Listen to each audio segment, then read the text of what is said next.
Donc bonjour à tous et à toutes. Alors j'espère que tout le monde est bien installé. Je pense que tout le monde est bien arrivé.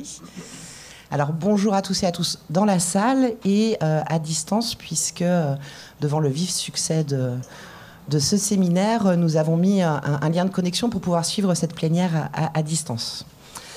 Alors nous sommes ravis de vous retrouver aujourd'hui sur un temps fort pour Quali-Rel Santé de cette Semaine nationale de la sécurité des patients. Sur la thématique de notre séminaire sur la dynamique d'équipe, avec une Semaine nationale de la sécurité des patients qui est sur le thème d'améliorer le diagnostic pour la sécurité des soins. Alors me direz-vous, quel rapport avec le travail en équipe ? Eh bien, c'est une dimension importante, le travail en équipe, de la culture de sécurité. Et l'OMS nous rappelle que dans la survenue des erreurs diagnostiques est mis en exergue un facteur contributif majeur qui est le travail en équipe avec des défauts de communication, de coopération et qui malheureusement entraîne des dommages auprès du patient. Pour autant, quand on mesure la perception des professionnels sur ces dimensions de la culture de sécurité du travail en équipe, les professionnels perçoivent des dimensions autour du travail en équipe qui sont plutôt favorables. Ce qui nous questionne sur la compréhension de ces composantes du travail en équipe et de la nécessité d'un vrai travail culturel pour pouvoir en percevoir et en comprendre les composantes en termes de coopération, de communication, d'alerte, de gestion du stress, etc. Donc on a un enjeu à prendre conscience, l'intégrer dans les pratiques, dans les organisations, et ce à tous les niveaux, à la fois à l'échelle individuelle, à l'échelle de l'équipe et à l'échelle institutionnelle. Alors pourquoi ? Parce que le travail en équipe et donc la sécurité des soins, ça a un impact sur le travail réel, et donc sa qualité pour le patient, pour les personnes accompagnées et pour le professionnel dans son quotidien. Le thème de ce séminaire, c'est donner du temps pour la dynamique d'équipe, c'est améliorer la sécurité des soins et c'est aussi prendre temps du soignant.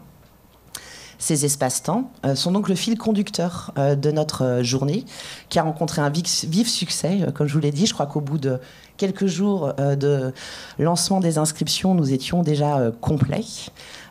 Une journée qui va s'articuler autour de 2 temps. Toute l'équipe de Quali-Rel Santé s'est mobilisée depuis de nombreuses années sur le sujet, avec le soutien de l'Agence régionale de santé des Pays de la Loire, tant dans la dimension du travail en équipe, dans l'amélioration des pratiques et organisations sur le travail en équipe, mais aussi dans la promotion de la simulation en santé. Donc un grand merci à Hélène Abbé, Solène Rive, qui ont organisé cette journée.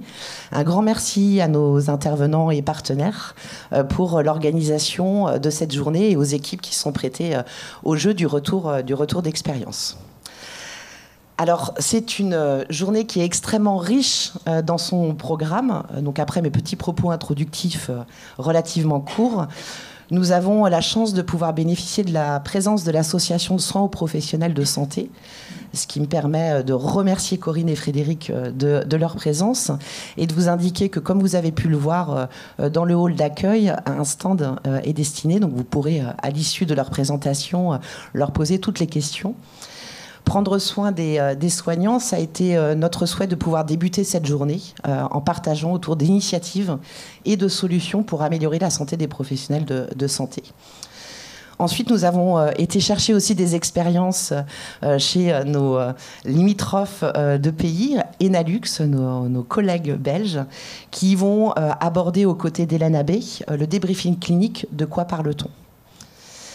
Ensuite, un grand merci aux équipes du centre hospitalier de Laval, de Fontenay-le-Comte et la Polyclinique de l'Europe, qui ont accepté de vous partager leur expérience sur des démarches d'amélioration du travail en équipe plurielle et surtout de pouvoir partager avec vous les engagements et les synergies nécessaires pour pouvoir entrer dans des démarches d'amélioration du travail en équipe. Et bien entendu, nous prendrons tout un temps pour partager et échanger avec la salle. Et Solène aura la lourde tâche de nous synthétiser cette matinée, qui est largement ouverte et que clôturera pour certains d'entre vous cette journée, puisque l'après-midi, nous continuerons avec plusieurs d'entre vous. Donc il y aura des petites modalités pratiques qui vous seront partagées en fin de matinée, avec plusieurs ateliers Donc, merci à Véronique Delmas de Capsine et l'association Facteurs Humains en Santé de pouvoir nous proposer, d'avoir l'opportunité de vous proposer un escape game sur le CED, qui a lui aussi rencontré un très vif succès. Donc, sans vous en dire beaucoup plus, mais on prévoit des suites à cet atelier. Et puis, d'autres groupes qui iront sur 2 ateliers, animer un débriefing clinique et mettre en place des espaces collaboratifs. Nous nous retrouverons ici en fin de journée pour une conclusion, une synthèse et la clôture de cette journée. Donc vous l'aurez compris, le fil conducteur, c'est l'amélioration du travail en équipe, mais c'est surtout les espaces d'échange et comment faire pour que ces démarches de travail en équipe puissent pleinement prendre leur place dans nos pratiques et dans nos organisations. Donc je vous souhaite une excellente journée, inspirante et beaucoup de partage entre les participants. À très bientôt au cours de la journée et n'hésitez pas à partager vos commentaires et questions.